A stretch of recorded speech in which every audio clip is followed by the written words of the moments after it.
Sejam bem-vindos à 10ª videoaula da disciplina de Libras.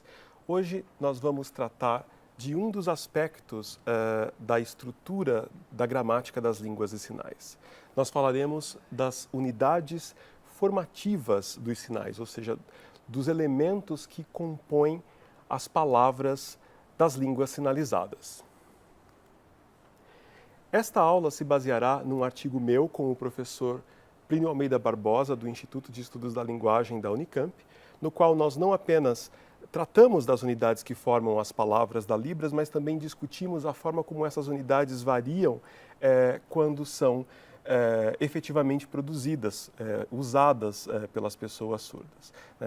Enfim, nesse artigo nós discutimos um fenômeno que também ocorre nas línguas orais, que é justamente a variação na pronúncia das palavras. Mas, no nosso caso, nós analisamos a variação na pronúncia de palavras da Libras, da língua brasileira de sinais.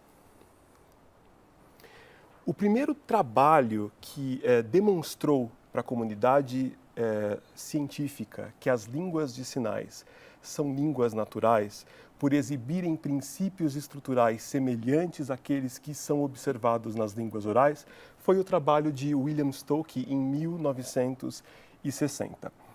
Esse trabalho não apenas elencou as propriedades que a língua de sinais americana e, por extensão, todas as línguas de sinais exibe de maneira que é irrefutável a sua concepção como uma língua natural, mas também advogou em favor do seu estudo no âmbito da ciência que estuda as línguas naturais, que é a linguística. Um dos primeiros argumentos de Stokoe, no sentido de demonstrar que as línguas de sinais partilham princípios estruturais com as línguas orais, foi justamente demonstrar que as palavras dessas línguas, assim como as palavras das línguas orais, também são formadas por unidades menores. Sabemos que as palavras das línguas orais podem ser segmentadas em unidades sonoras menores. Por exemplo, a palavra pato do português é constituída de 4 sons, do som P, A, T e O. As unidades sonoras que são empregadas na formação das palavras das línguas orais, como sabemos, são de 2 grandes tipos. Elas são vogais ou consoantes. O que Stokoe fez foi demonstrar que as palavras das línguas de sinais também são formadas por unidades menores. Obviamente, por se tratar de uma língua que não se manifesta sonoramente, essas unidades são de uma natureza diferente. Vemos aqui, para exemplificar essa argumentação de Stokoe, o sinal obrigado da Libras, que é produzido dessa forma. Esse sinal pode ser analisado em 3 unidades, em 3 partes. A configuração de mão empregada na sua produção, a forma que os dedos exibem durante a realização desse sinal, a localização, ou seja, o ponto no corpo ou no espaço em que esse sinal é produzido, e, por fim, o movimento que é descrito pela mão durante a realização desse sinal. Então, justamente porque ele estava analisando unidades que formam palavras de uma língua não sonora, ele propôs unidades gestuais visuais como sendo os blocos que constituem as palavras dessas línguas. E, como eu disse, essas unidades nas línguas de sinais, diferentemente das línguas orais que são do tipo vogal e consoante, são do tipo configuração de mão, localização e movimento. A argumentação de Stokoe também se sustentou numa outra propriedade também observada nas línguas orais. Sabe-se que as unidades que formam as palavras nas línguas orais se apresentam num número finito. Em português, por exemplo, nós apenas temos 7 vogais orais e 16 consoantes. Quando eu falo vogal, eu estou me referindo ao som, eu não estou pensando na letra. A gente tem 5 letras para representar essas 7 vogais e, em alguns contextos, a gente faz uso de acentos gráficos para diferenciar algumas vogais. Eu estou focando aqui no som. Nós temos a vogal A, E, I, O e U. Essas vogais são as que temos para formar todas as palavras da nossa língua, através da sua recombinação em outros contextos. O que Stokke demonstrou foi que o mesmo acontece com as unidades que formam as palavras das línguas de sinais. Existe um número finito de configurações de mão, um número finito de localizações e um número finito de configurações, de movimentos que cada língua de sinais usa para formar todas as palavras da sua, enfim, daquela língua. Graças a essa finitude, Stokke pôde, por exemplo, desenvolver um sistema de notação de sinais da língua de sinais americana. Então, levantando todas as diferentes configurações, localizações e movimentos daquela língua, ele criou alguns símbolos e, com isso, foi capaz de escrever as palavras da língua de sinais americana e, inclusive, de organizá-las no primeiro dicionário da língua de sinais americana, que publicou em 1965, seguindo princípios da própria língua de sinais americana. Normalmente, os dicionários das línguas de sinais apresentam suas palavras ordenadas de acordo com a tradução dessas palavras para a língua oral, ou para o inglês ou para o português. A novidade do dicionário de Stokke foi justamente dispor os sinais da língua de sinais americana de acordo com os elementos constitutivos, formativos das palavras daquela língua.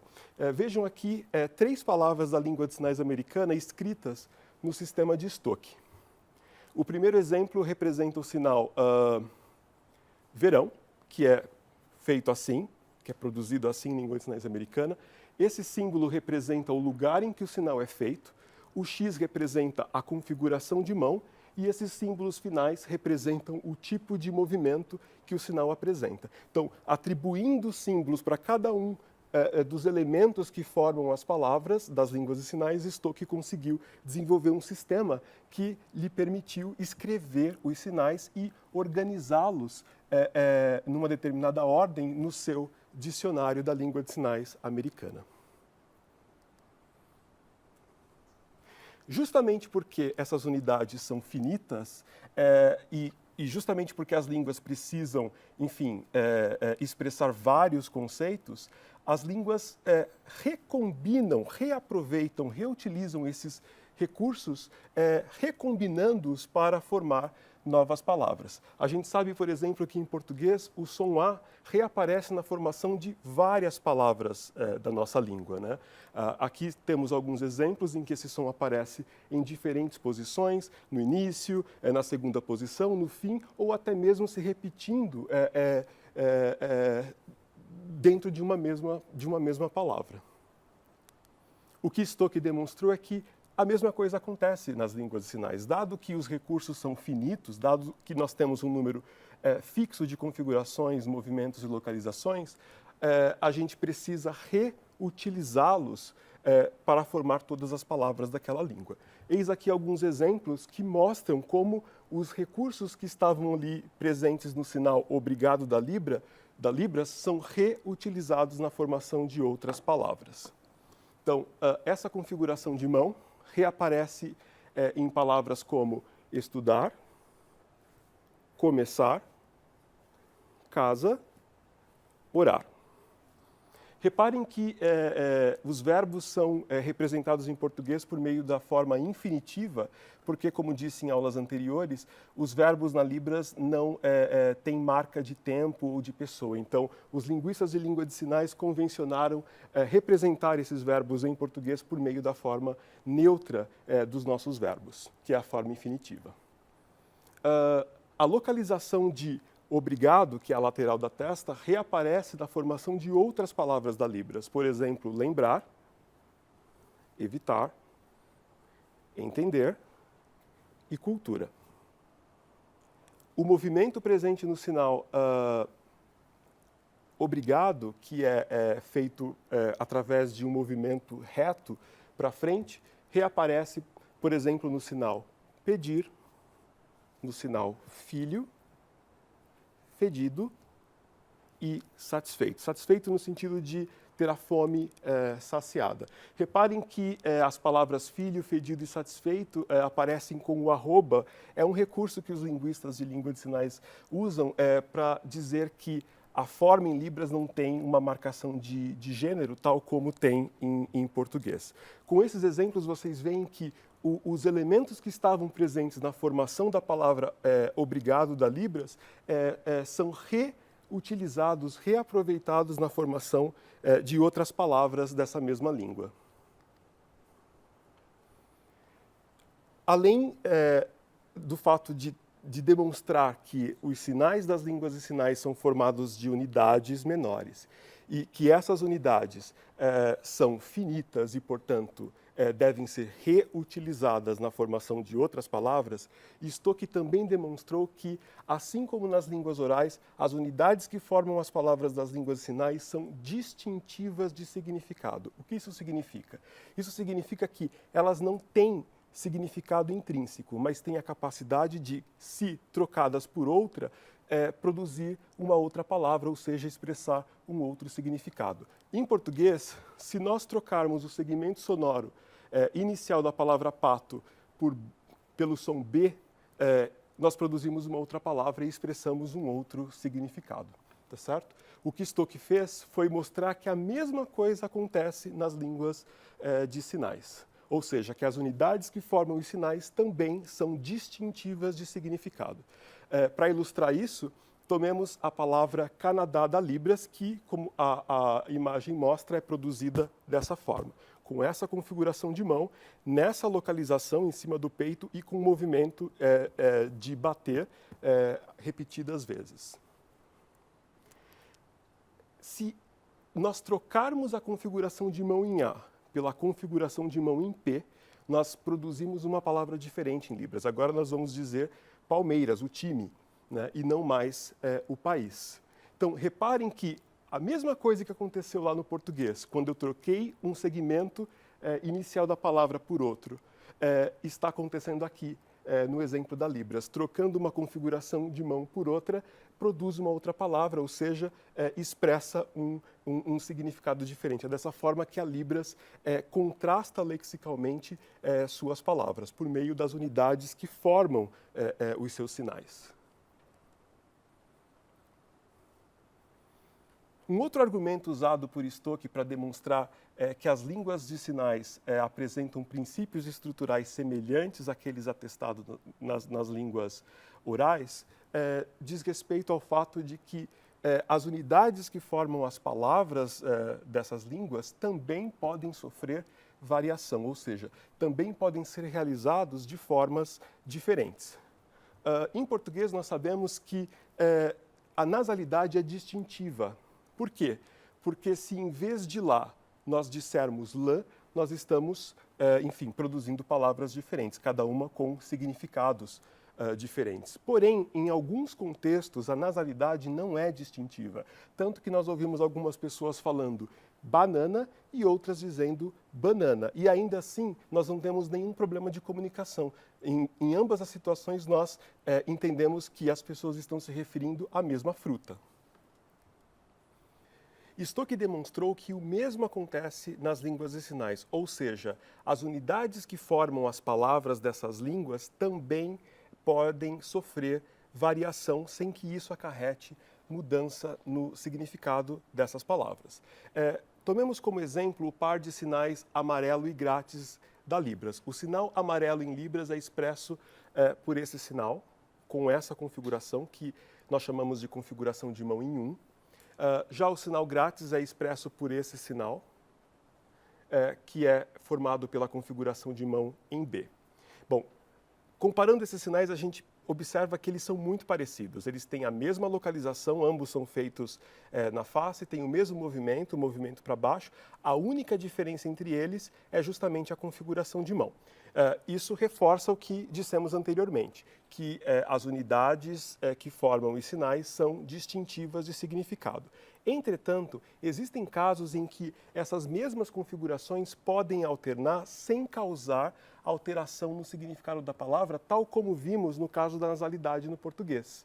A palavra também em Libras tanto pode ser produzida com as duas mãos configuradas em 1, também, ou com as duas mãos configuradas em B, também. Então vejam, pronunciar a palavra também de uma forma ou de outra não acarreta mudança no seu significado. Portanto, nós estamos diante de um caso de variação.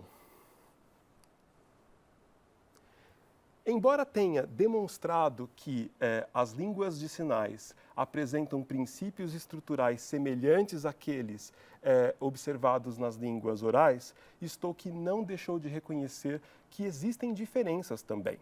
Sabemos que as unidades que formam as palavras nas línguas orais são produzidas linearmente, sequencialmente, ou seja, uma depois da outra.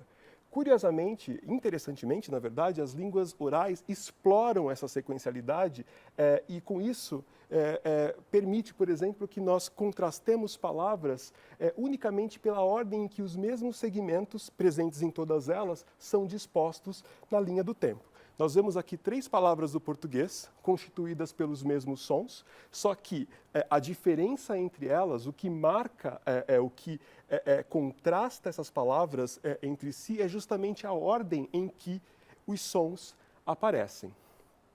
O que Stoke percebeu é que os sinais das línguas de sinais não apresentam essa sequencialidade, essa linearidade. Eles seguem um princípio diferente, que é o princípio da simultaneidade. Para ele, não faz sentido, por exemplo, pensar num sinal como Canadá como sendo formado por elementos que são produzidos sequencialmente. Não faz sentido pensar que primeiro você faz a configuração, depois a localização e, por último, o movimento. Na verdade, o que a gente percebe é que todas essas unidades são produzidas ao mesmo tempo quando a palavra é realizada. Com isso, nós finalizamos a nossa aula de hoje. Estudamos as unidades que formam as palavras das línguas de sinais e aprendemos que elas são finitas, distintivas de significado, recorrentes, porque são reutilizadas na formação das outras palavras da língua, porém, podem também sofrer variação na sua realização sem que isso acarrete mudança no significado e, diferentemente das unidades que formam as palavras das línguas orais, são produzidas simultaneamente. Espero que vocês tenham gostado da aula de hoje e a gente se vê na próxima. Até lá!